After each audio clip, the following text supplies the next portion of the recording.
Muchas gracias al comité organizador de IMIC por el espacio para discutir un tema tan apasionante que es el antibiograma y su aplicación clínica. Es un tema de interés personal para mí y espero que sea un aprendizaje para todos. Cuando hablamos de lectura interpretada del antibiograma, tenemos que diferenciarlo de la interpretación de la susceptibilidad. Esto hace referencia a la susceptibilidad a los puntos de corte in vitro para ciertos antibióticos en alguna especie bacteriana probada que determinan unos reportes de sensibilidad o resistencia y tiene tres conceptos: sensibilidad, intermedio y resistente.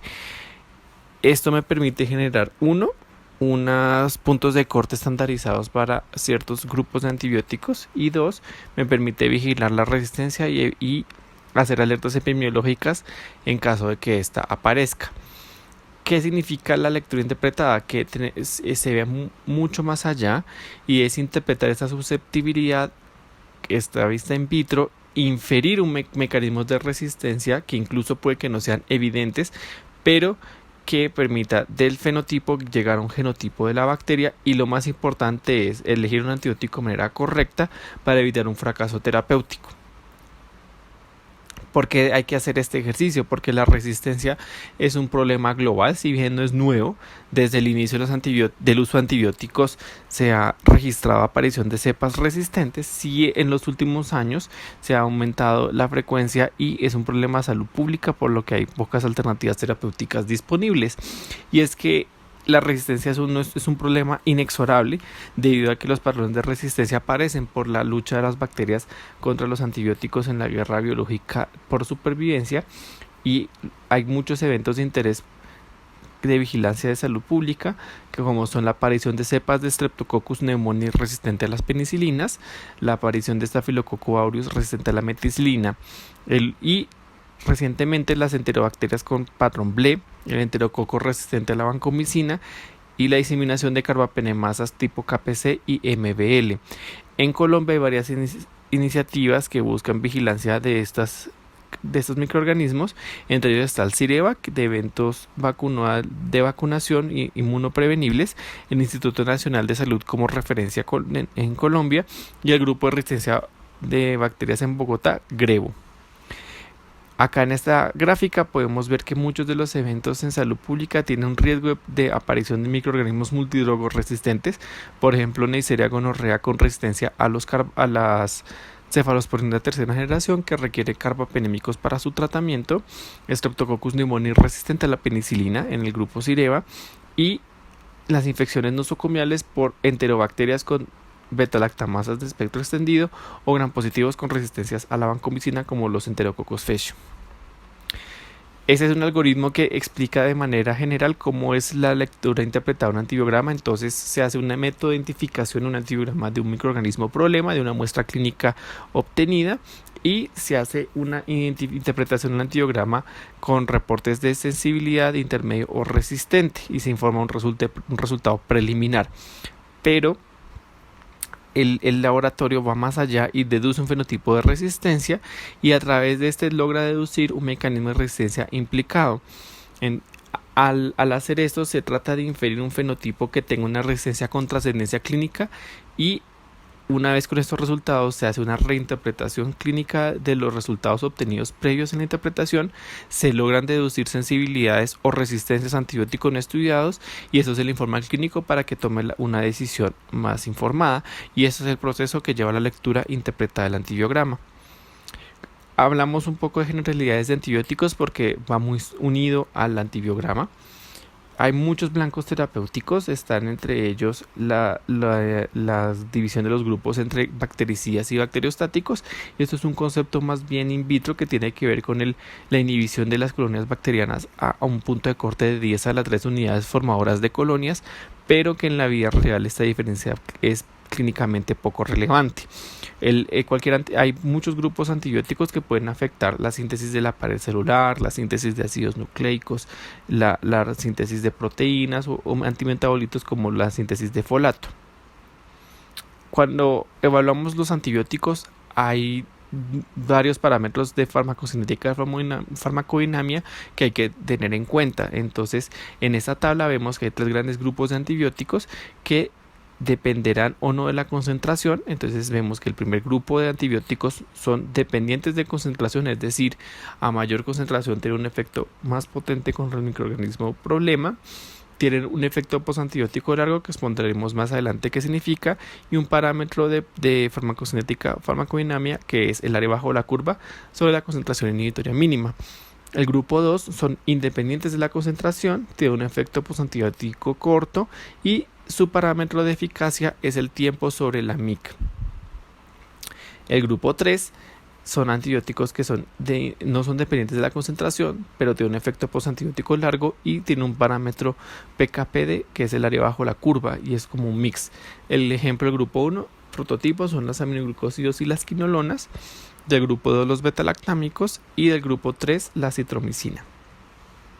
En esta gráfica vemos en una curva en el eje de las Y va el tiempo y en el eje de las X va el tiempo, y en el eje de las Y va las concentraciones de antibiótico, y vemos que esta línea punteada hace referencia a la concentración inhibitoria mínima, que por encima de esos niveles se considera que el antibiótico tiene una acción efectiva.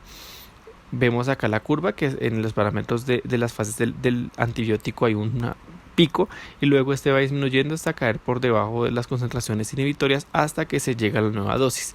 Entonces los parámetros farmacocinéticos descritos acá son la concentración máxima sobre la MIC, que es el parámetro que mide los aminoglucósidos, el área bajo la curva sobre la MIC en la vancomicina y fluoroquinolonas, y el tiempo sobre la MIC, que es en los betalactámicos.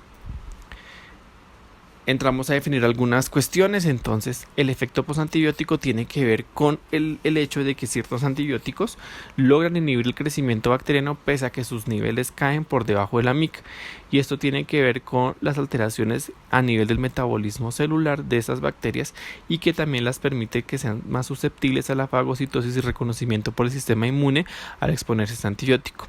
Por ejemplo, para los betalactámicos en gram positivos, el efecto postantibiótico se calcula en 1 hora, mientras que en gram negativos es despreciable. Entonces, ustedes apenas tienen concentraciones por debajo de la MIC, va a resumirse el crecimiento bacteriano, excepto para los carbapenémicos, que se han descrito un efecto postantibiótico.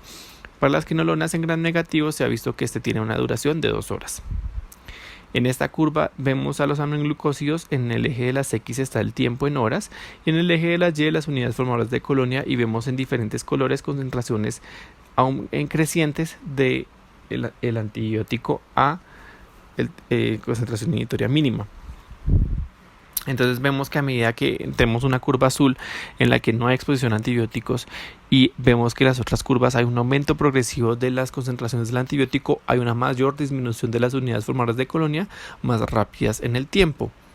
Mientras que en la curva de los betalactámicos vemos que la misma gráfica tiene un control sin antibiótico y hay un punto en que las curvas se sobrelapan, es decir, independientemente que yo aumente las concentraciones de antibiótico, no va a aumentar la cantidad de bacterias que van a matar, y se llega a un punto en que por más que se aumente la dosis se llega a un efecto top, y esto es porque estos antibióticos actúan sobre tiempo, no sobre concentración. Las bacterias han generado múltiples mecanismos de resistencia y hay 4 grandes grupos de resistencia. El primero, el más importante en gram negativos, es la degradación enzimática de los antibióticos, y el problema es con los betalactámicos. El segundo mecanismo de resistencia es alteración de la diana terapéutica, que es muy relevante en gram positivos. Por ejemplo, acá se ve una modificación del ribosoma que impide la acción de los antibióticos en este lugar. El tercero son bombas de flujo, y el cuarto mecanismo es reducción de la permeabilidad. Ambos mecanismos son compartidos por los gram negativos. Las bombas de flujo tienen su mecanismo de acción es al expulsar el antibiótico con transporte activo, y la permeabilidad reducida tiene que ver con mutaciones en porinas que impiden la entrada del antibiótico por la conformación de la pared celular de los gram negativos, que tiene una membrana lipídica externa que filtra mucho del ambiente a la célula, y por eso hay una resistencia intrínseca a ciertos grupos de antibióticos y sensibilidad reducida a otros. Acá en esta tabla se amplió un poco más los mecanismos de resistencia. Entonces, para betalactámicos, los gram positivos lo que hacen es mutar la diana, que es la PBP, y Los gram negativos en cambio lo que hacen es utilizar enzimas modificadoras llamadas beta-lactamasas, adicionalmente con otros mecanismos de resistencia como expresión de porinas, de porinas mutadas o bombas de flujo. Normalmente en estos grupos antibióticos hay más de un mecanismo que tiene un efecto aditivo y que confiere resistencia creciente a otros antibióticos. Los gram positivos también mutan el sitio de acción de los macrólidos. Los gram negativos tienen enzimas que modifican a los aminoglucósidos e impiden también la permeabilidad de estos. Los gram positivos, que son sensibles a la vancomicina, pueden modificar el sitio de acción. Y las quinolonas, finalmente, su método de resistencia es mutación en el sitio de acción que impide la unión al sitio de unión del antibiótico. Algunos conceptos preliminares. Entonces, ¿cómo se define la concentración inhibitoria mínima? Acá en la gráfica se muestra unos tubos de ensayo con una concentración estándar de bacterias, que es 5 por 10 a las 5 unidades formadas de colonia en un mililitro. Y lo que se hace es colocar concentraciones crecientes de un antibiótico.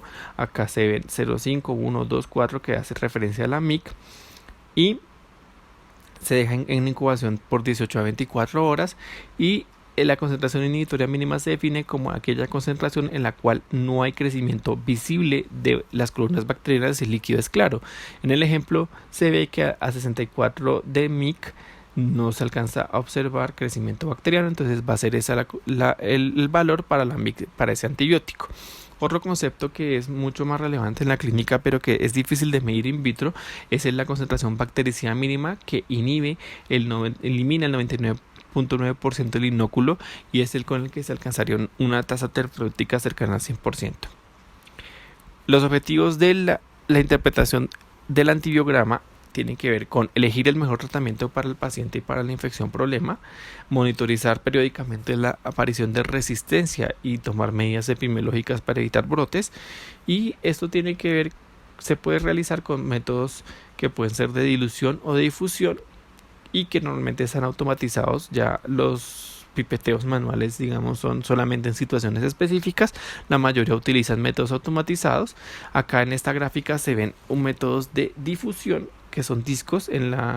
Lo que tienen son discos con concentraciones de antibiótico, y lo que vemos es una aloinhibición. A mayor aloinhibición se supone que es más sensible la bacteria, y eso se mide en milímetros, que traduce como unas mix, se correlacionan con unas mix con los métodos de dilución mostrados previamente.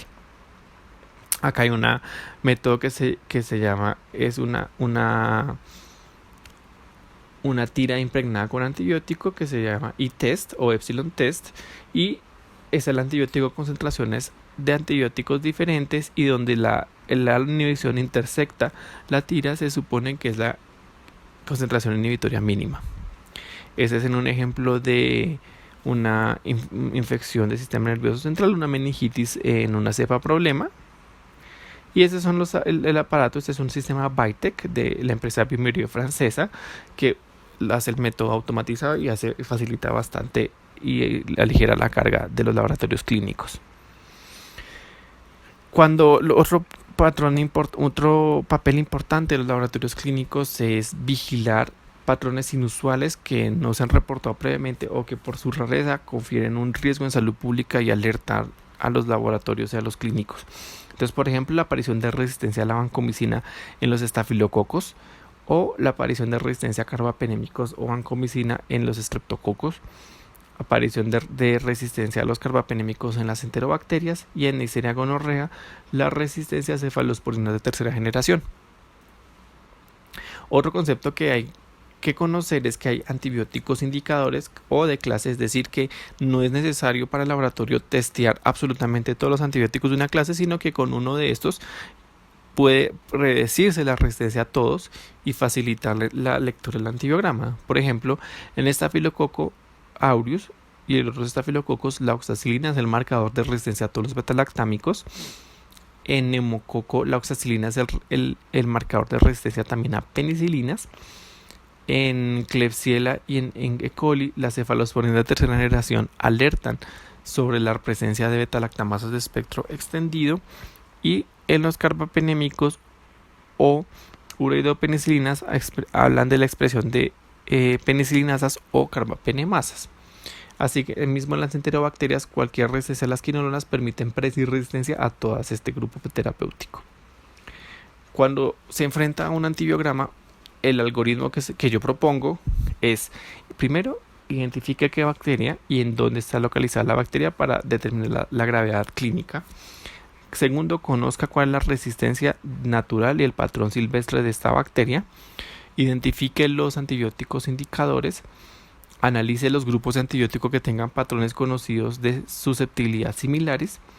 Luego que el laboratorio le informe la MIC, interprétela para el contexto clínico. Eso tiene que ver con el parámetro farmacocinético para ver si el antibiótico elegido logra concentraciones terapéuticas que aseguren un buen curso clínico, e identifique cuál sería el mecanismo de resistencia probable en su paciente.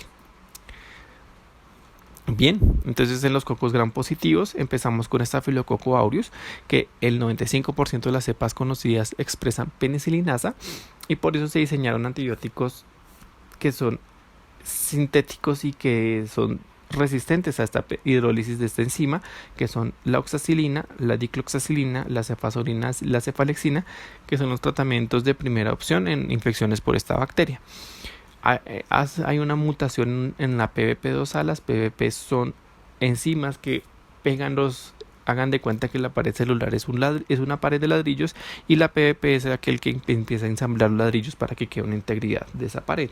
La MECA hace que el antibiótico no se pueda unir a esa proteína, entonces se pierde el sitio de unión y no hay reconocimiento y ni afinidad por el antibiótico, y por eso confiere resistencia a todos los betalactámicos, excepto a las cefalosporinas de quinta generación, que son diseñadas específicamente para unirse a esta proteína mutada. Se identifica en el laboratorio clínico con un disco impregnado con cefoxitin que expresa al 100% de las veces este MECA. Entonces es un mejor marcador que la oxacilina. Hay casos raros en los cuales los Staphylococcus aureus no tienen este MECA, sino lo que pasa es que hay un aumento en la producción de las penicilinasas, y es tan alta la producción que logra hidrolizar la oxacilina, y eso le confiere una sensibilidad variable en el antibiograma, y si la MIC no es mayor de 2, se podría utilizar en la práctica clínica la oxacilina. Otro grupo de resistencia a antibióticos es el llamado grupo MSBL, que hace referencia a macrólidos, lincosamidas como la clindamicina y estreptograminas, que no se usan en clínica con frecuencia, pero están reportados en el antibiograma. Y esto confiere resistencia a este grupo de antibióticos por modificación del sitio de unión en el ribosoma.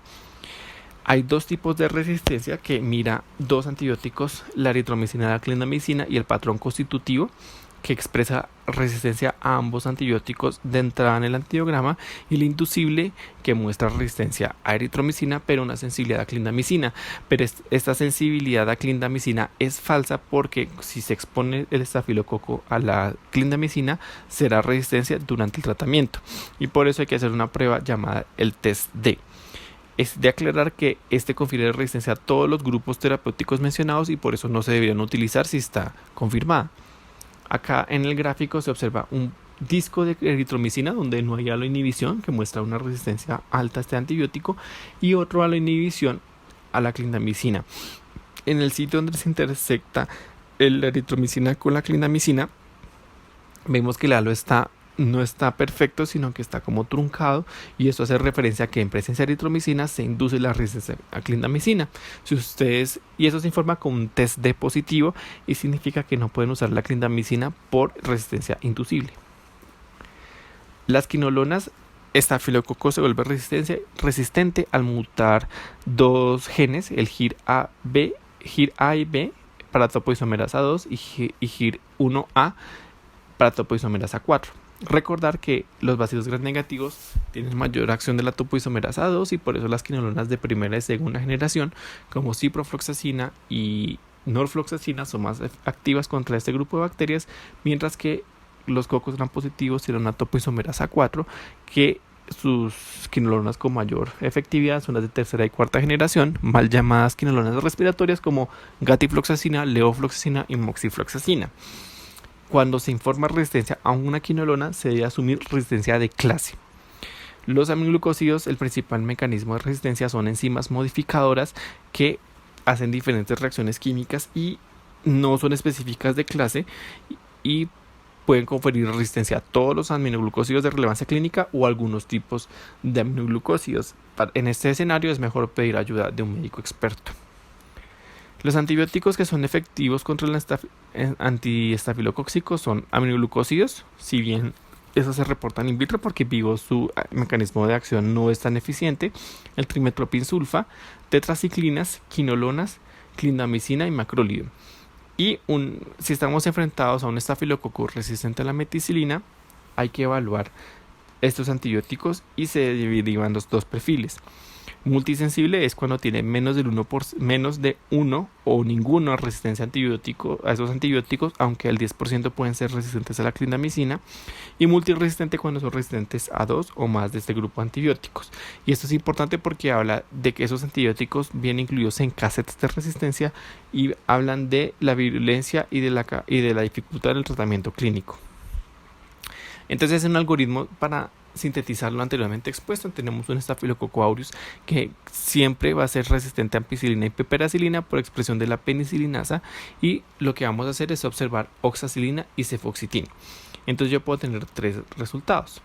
Es una resistencia que es resistente a oxacilina, pero el cefoxitin es negativo, y entonces hablo de una hiperproducción de penicilinasa o el patrón Borsa, o que tenga resistencia a oxacilina y a cefoxitin, que me confirma el MRSA, o el sensible a oxacilina y a cefoxitin, que es un Staphylococcus aureus sensible a la meticilina y podría utilizar cualquier beta-lactámico de los activos contra estafilo. Si yo confirmo un Staphylococcus meticilino resistente o MRSA, debo mirar el sitio de infección de mi paciente, es decir, si es una infección grave o no, y mirar la vancomicina. Si la MIC para vancomicina está por encima de 2, hay alto riesgo de resistencia en el tratamiento. Y luego miramos clindamicina y eritromicina. Si eritromicina es resistente y clindamicina es sensible, entonces yo voy a hacer un D-test. Si el D-test es negativo, es un mecanismo de resistencia diferente al mencionado, se tiene que ver con una bomba específica de macrólidos, puedo usar la clindamicina. Pero si el D-test es positivo, tengo resistencia a la clindamicina y no debería usarla. Entonces este caso clínico, como para integrar los conocimientos adquiridos, es una mujer de 30 años que se encuentra en un puerperio tardío, automedicada con amoxicilina sin mejoría, y al examen físico no hay alteraciones importantes en los signos vitales, y vemos acá drenaje espontáneo de una secreción francamente purulenta. El cultivo del absceso de mama derecha muestra un Staphylococcus aureus que muestra una resistencia a la penicilina G, que era esperable, y resistencia a la oxacilina. Acá, como vemos, no nos muestran los discos de cefoxitin, pero asumamos que lo hicieron y salió resistente al cefoxitin, entonces es un Staphylococcus aureus meticilino resistente. Entonces, aplicando el algoritmo, vamos a mirar clindamicina, eritromicina, y eritromicina se encuentra resistente, por lo cual se indica hacer un D-test y el D-test es positivo. Entonces este es el caso en que si yo utilizo clindamicina guiado falsamente por el antibiograma, podría tener una falla terapéutica y el paciente podría tener un curso clínico adverso y complicarse. Entonces, ya que vemos que alternativas terapéuticas el antibiograma nos muestra, está Linezolid, aparece sensible, rifampicina sensible, trimethoprim sensible y vancomicina. Como es una paciente ambulatoria, que está en puerperio, lo ideal sería no hospitalizarla, y muchos de esos antibióticos o inmunoterapia, como por ejemplo la rifampicina, no es eficiente o son difíciles de consecución como el Linezolid, o son solamente intravenosos como la vancomicina, la mejor opción de tratamiento sería trimethoprim sulfametoxazol, teniendo en cuenta que este es un muy buen antibiótico para infecciones de piel y tejidos blandos por estafilo, sobre todo purulentas, que tienen una eficacia clínica superior. Este es otro caso clínico, un hombre de 30 años, sin comorbilidades, que presenta fiebre de alto grado persistente asociada a disnea. Al examen físico se encuentra taquicárdico, febril, con un soplo pansistólico. El diagnóstico, y vemos en la foto que tiene unos fenómenos embólicos que hacen un diagnóstico clínico presuntivo de endocarditis infecciosa, y lo más probable, como ser un hombre sano, es que sea un Staphylococcus aureus, que se confirma en este set de hemocultivos. Y aplicando el algoritmo clínico, vemos que es un Staphylococcus aureus en una infección fatal, potencialmente fatal, por lo cual debemos usar antibióticos que tengan un perfil de seguridad en estafilos en este sitio de infección. Vemos que es resistente a la ampicilina, que es de esperar por la penicilinasa, y tiene un disco cefoxitin resistente. Entonces nos enfrentamos a un MRSA. Como es un sitio de infección grave, las opciones terapéuticas que debo contemplar son vancomicina, linezolid o daptomicina, siendo las de primera línea daptomicina o vancomicina. Los demás antibióticos se aparezcan sensibles. Este es otro punto de integración importante, es que in vitro son sensibles, pero in vivo, como es una infección grave de alto inóculo, yo requiero disminuir rápidamente el inóculo bacteriano, y si Staphylococcus aureus persiste con su infección en sangre, va a ser siembras y el paciente puede fallecer. Entonces por eso no utilizo otros antibióticos como clindamicina, eritromicina, ciprofloxacina. Entonces por facilidad nos decantamos por la vancomicina. El Streptococcus pneumoniae es un poco menos problemático que el Staphylococcus aureus. El 90% de las cepas conocidas en Colombia son sensibles a los betalactámicos, y a pesar de que aparezca resistente, este tiene una particularidad, y es que la MIC para las penicilinas cambia dependiendo si son infecciones meningias o no meningias. Para las infecciones del sistema nervioso central se prefiere como primera línea las cefalosporinas por su mayor penetración a este sitio con difícil permeabilidad, y para las infecciones no meningias se prefieren las penicilinas normales. La resistencia a estos grupos antibióticos está mediada como una PVP diferente al estafilo 1A2X, y lo miro con discos de oxacilina, pero solamente se indica para infecciones del sistema nervioso central, debido a que, pese a las resistencias in vitro observadas en aislamientos no meningios, las concentraciones que se hacen con las posologías usuales son tan altas que logran vencer el mecanismo de resistencia y son efectivas clínicamente. Cuando Streptococcus es reportado como resistente a cefalosporinas, tiene una mutación en otra PVP, que es la PVP2B, y si esto ocurre, debo darle vancomicina, si bien esto es bastante raro en Colombia. Acá se ven los puntos de corte. Entonces en infecciones meningia vemos que los puntos de corte son mucho más restringidos, como comparando penicilinas en no meningias de una sensibilidad con una MIC menor a 2, en meningias de 0.06, y para cefalosporinas de tercera generación no meningias es de -1, en meningias es de 0.5. Se es mucho más estricto en el foco meningio, y por eso es de elegir las cefalosporinas de tercera generación. El 50% de las cepas son resistentes a doxiciclinas por bombas y por mutación del sitio Diana, y el 10% pueden ser resistentes a macrólidos por un fenotipo MLCB parecido al de Staphylococcus aureus, y tiene una sensibilidad variable a las clindamicinas. Adicionalmente, mutaciones en los genes PAR6 y PARE de las topoisomerasas le confieren resistencia a las quinolonas. Los enterococos son bacterias de difícil crecimiento in vitro, anaerobios facultativos, y estas características metabólicas les confiere que los betalactámicos no sean tan bactericidas frente a ellos, son más bien bacteriostáticos. Por su condición metabólica tienen resistencias intrínsecas a clindamicina y a macrólidos, a todas las cefalosporinas y a las quinolonas. Y es importante agregar que los aminoglucósidos, para actuar, deben utilizar un transporte activo mediado por oxígeno, y estas bacterias, por ser anaerobias, tienen una resistencia a bajo grado porque no hay transporte efectivo de este antibiótico, sumado a que si el enterococo adquiere genes que le permiten producción de enzimas, le confiere resistencia de alto grado y me inutiliza este grupo antibiótico para estas bacterias.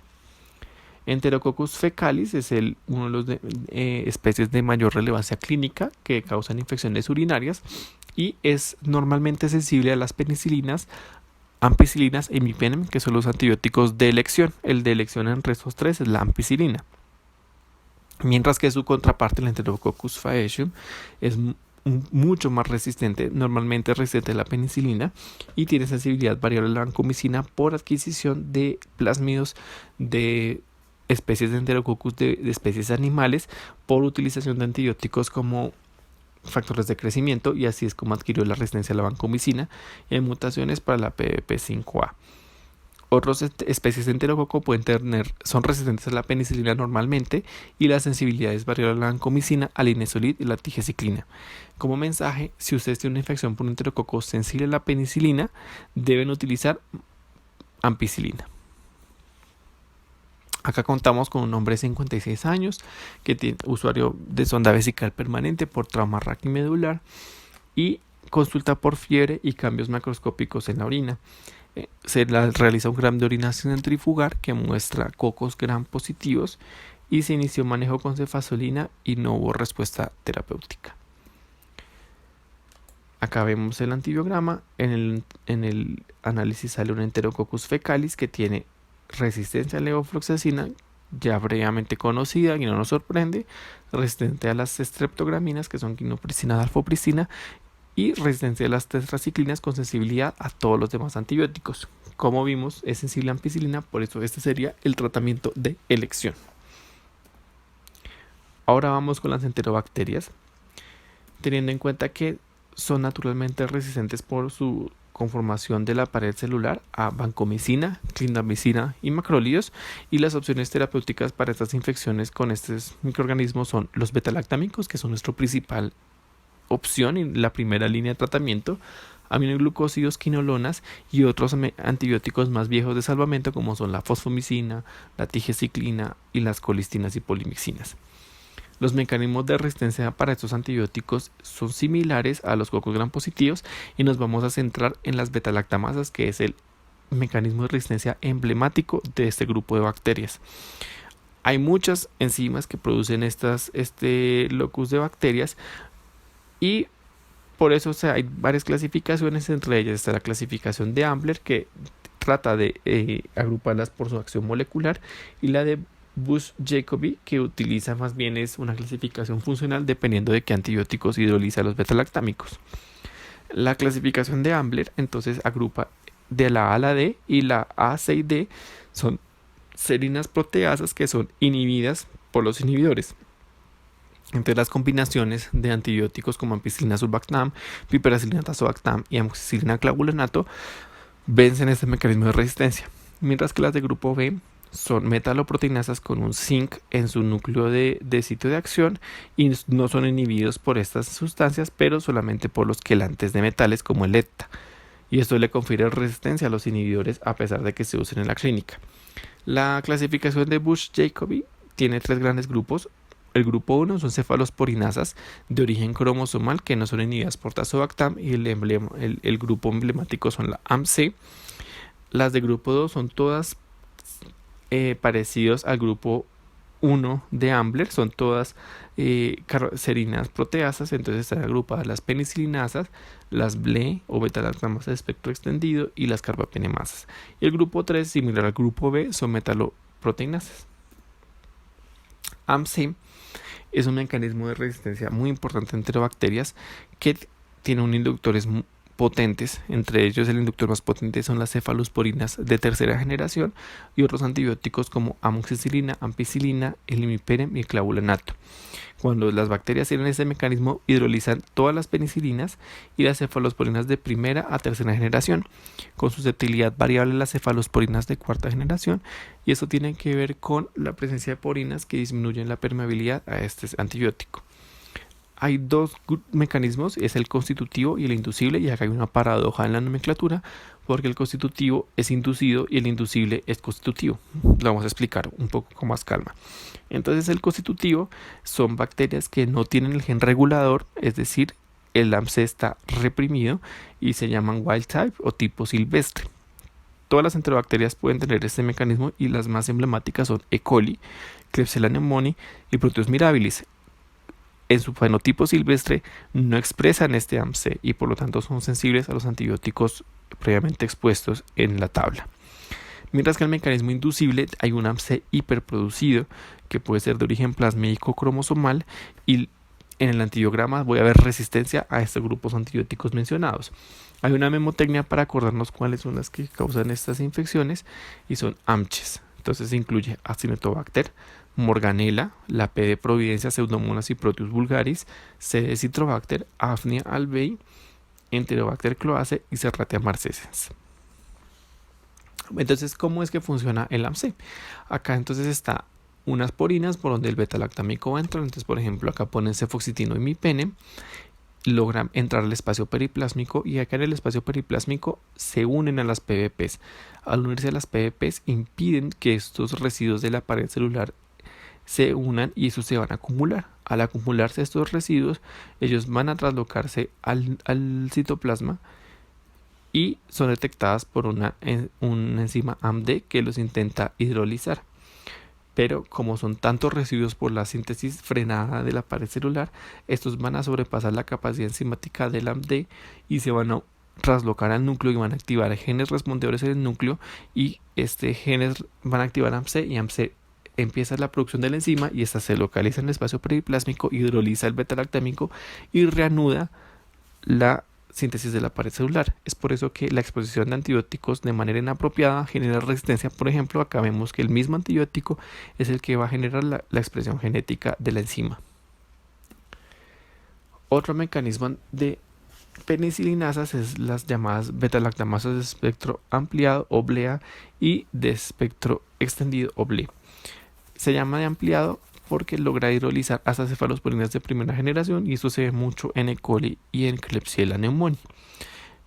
Los tipos moleculares se llaman TEM y SHB. Las BLE o de espectro extendido se denominan así porque hidrolizan todas las penicilinas y hasta cefalosporinas de cuarta generación, pero a diferencia de las AMC, logra mantener sensibilidad a las cefamicinas, que son cefoxitin y cefotetán, a los inhibidores de beta-lactamasa y a los carbapenémicos.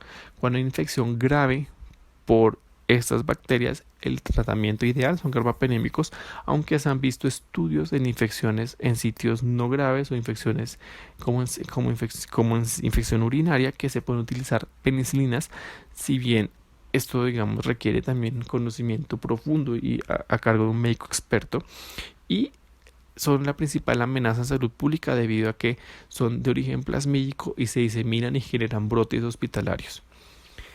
Se ha visto que cuando hay gran cantidad de bacterias, esto se denomina efecto inóculo, hay falla terapéutica con piperacilinato, azobactam y cefalosporinas de tercera y cuarta generación, por lo que se recomienda que debe usarse carbapenémicos en este tipo de pacientes.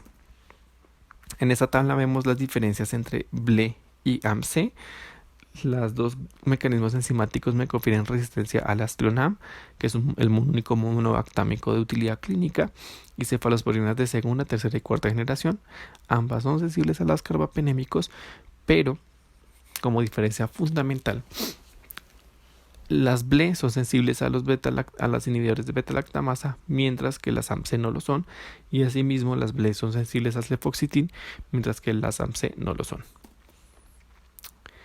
Finalmente, las carbapenemasas logran hidrolizar todos los beta-lactámicos, incluyendo carbapenémicos, y se dividen en dos grandes grupos. El grupo 1 de metaloproteinasas, que hidrolizan todos los beta-lactámicos menos el Astrionam y tienen resistencia a los inhibidores, y son los que están localizados en Pseudomonas aeruginosa, por ejemplo, tipos llamados BIM e IMI.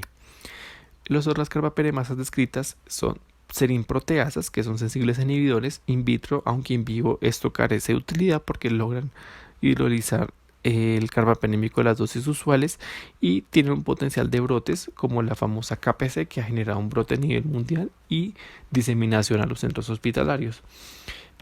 Es problemático presentar este mecanismo de resistencia porque confiere resistencias adicionales a otros antibióticos como quinolonas y aminoglucósidos, y se ha visto que las infecciones por estas bacterias se asocian a un aumento en la mortalidad. Por ejemplo, Pseudomonas aeruginosa, coproductora de carbapenemasa, tiene una mortalidad del 44 al 75%, y por enterobacterias que tienen este mecanismo del 22 al 57%.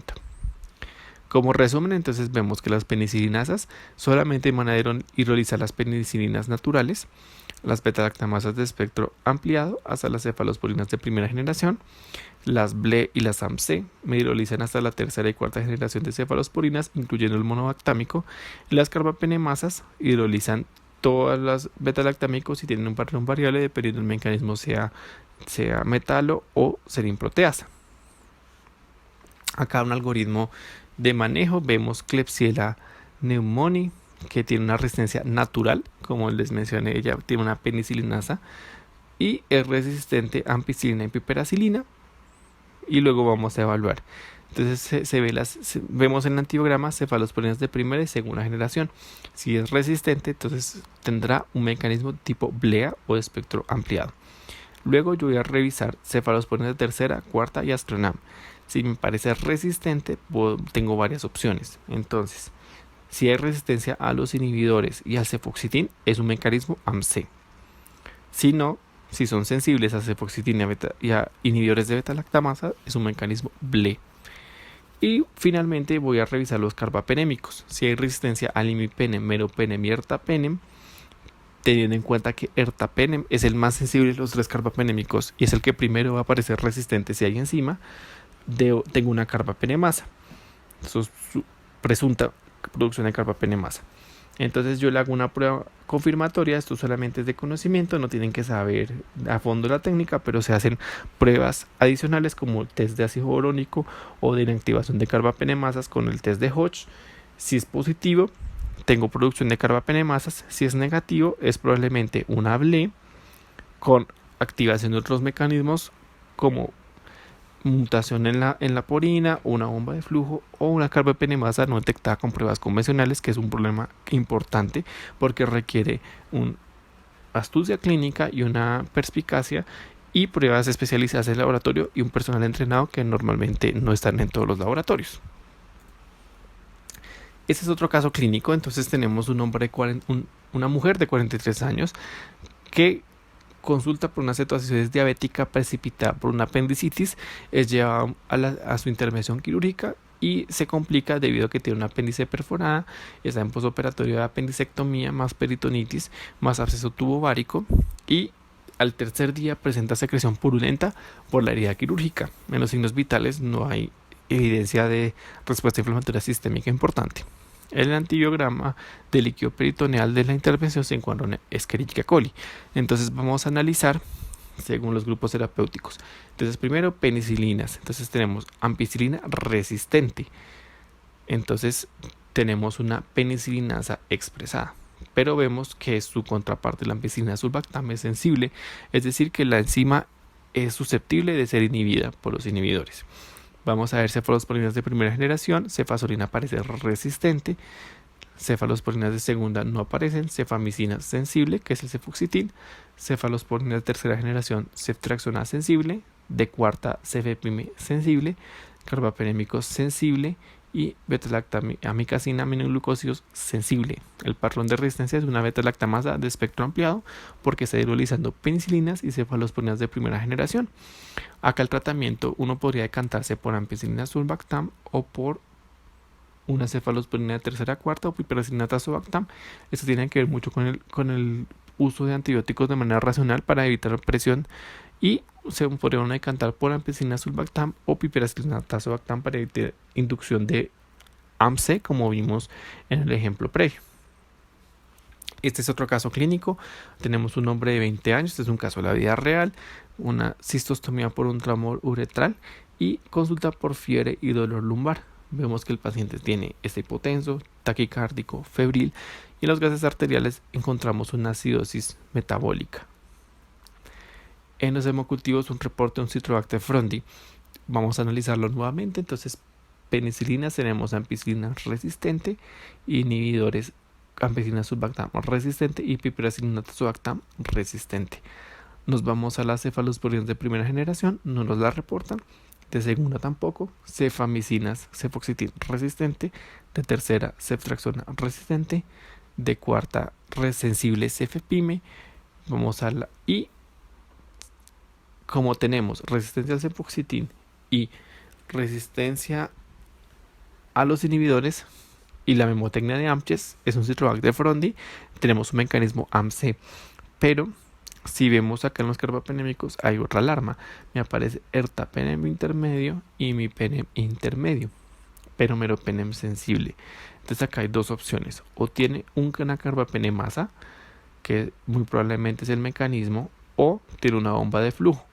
Pero descartamos la bomba de flujo porque el meropenem aparece sensible y normalmente las mutaciones de porina o bomba de flujo afectan al meropenem, que es el más susceptible. Entonces este es una Citrobacter frondi AMC desreprimido o constitutivo con carbapenemasa. Entre el tratamiento es difícil, pero podríamos intentar dar meropenem combinado con otro antibiótico. ¿Qué implicaciones tienen las enterobacterias multidrogos-resistentes? Es que las beta-lactamasas que expresan son activas contra todas las opciones terapéuticas que se disponen en la actualidad, y su potencial epidémico y pandémico, ya que estamos en moda de las pandemias por agentes infecciosos. Esto ya es una pandemia establecida hace muchos años por sus plásmidos que viajan, y se han reportado cepas de sitios como India o China ya se encuentran disponibles en nuestro país. La transferencia de resistencia no solo de beta-lactamasas sino también que confieren a otros grupos antibióticos como quinolonas y aminoglucósidos, y que quedamos con pocas opciones terapéuticas viejas que no se usan como manera frecuente por su toxicidad, como polimixina, colistina, tigeciclina o fosfomicina. El hecho de tener infecciones por estas bacterias confiere en que el tratamiento sea más prolongado, con mayores costos, hospitalizaciones prolongadas y toxicidad y efectos adversos. Y esos pacientes tienen mayor incidencia de complicaciones y mortalidad. Bueno, esto era lo que tenía que contarles. Muchas gracias a todos y quedo atento a las preguntas.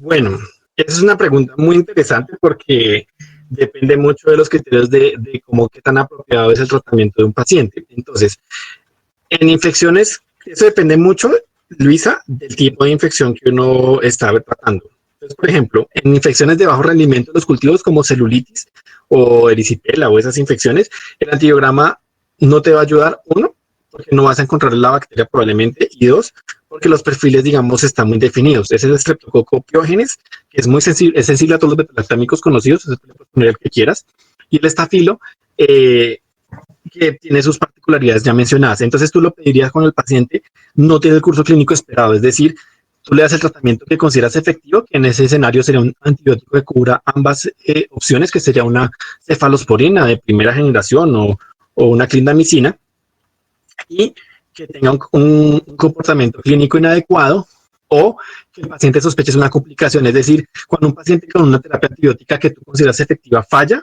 tienes que pensar, o el antibiótico que elegiste no es adecuado, o la bacteria que tienes el problema es resistente al tratamiento, o tiene una complicación, es decir, tiene una fascitis, tiene un absceso, se formó algo, un foco que solamente es de manejo quirúrgico, etcétera. Entonces tienes que evaluar esas posibilidades, y en ese escenario vale la pena pedir un antibiograma. Nuevamente depende del sitio de infección. Entonces, por ejemplo, en el caso clínico que pusimos, que era una infección urinaria, si el paciente mejora, es una infección que tiene un curso clínico esperado, más que ampicilina oral o amoxicilina, una opción sería nitrofurantoína, que las enterococos son sensibles a la nitrofurantoína, o de lo contrario, amoxicilina también tiene una muy buena acción contra los enterococos. Lo que pasa es que, digamos, por cuestiones de facilidad de antibiograma, es como redundante poner amoxicilina y ampicilina al tiempo, porque son del mismo grupo. Entonces, si es sensible a uno, es sensible al otro. O sea, sería redundante.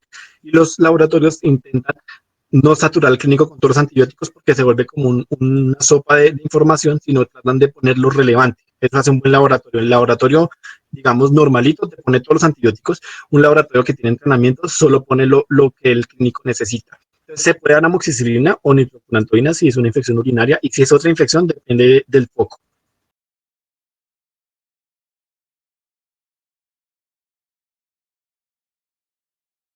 Eso es variable, Mariana, depende de la revisión y de la epidemiología local. Digamos, yo no encontré en este momento, o sea, un estudio en Bogotá que diga cuántos son inducibles y cuántos son constitutivos, pero si se da una resistencia que puede, si es una MRSA, no es despreciable, puede incluso el 10% tienen resistencia inducible en MRSA en algunas series de casos, pero el porcentaje real no se sabe, y eso tiene que ver mucho con que el prototipo de infección de estafilo es celulitis, y en esos escenarios es poco posible cultivarlo.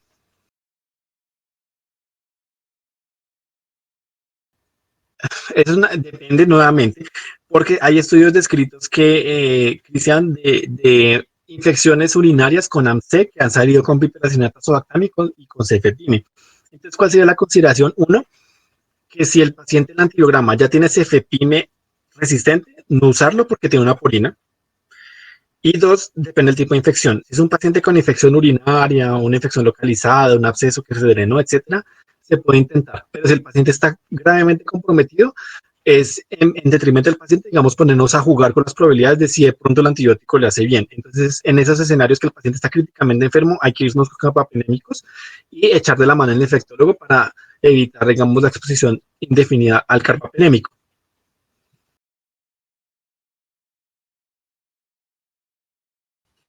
Sergio, ceftalosporin tazobactam no es activo contra las metaloproteinasas. Justamente ese es uno de los grandes problemas que tienen las nuevas opciones como el meropenem barbobactam o la ceftalosporin tazobactam, es que estas están diseñadas específicamente para las carbapenemasas serin-proteasas, o sea, KPC o GES o ese tipo de enzimas. Las metaloproteinasas son inmunes a ese tipo de asociaciones y por eso es que, digamos, hubo muchos bombos con estos antibióticos, pero en realidad ha sido la experiencia más bien pobre, sobre todo en infecciones graves por pseudomonas pan resistente.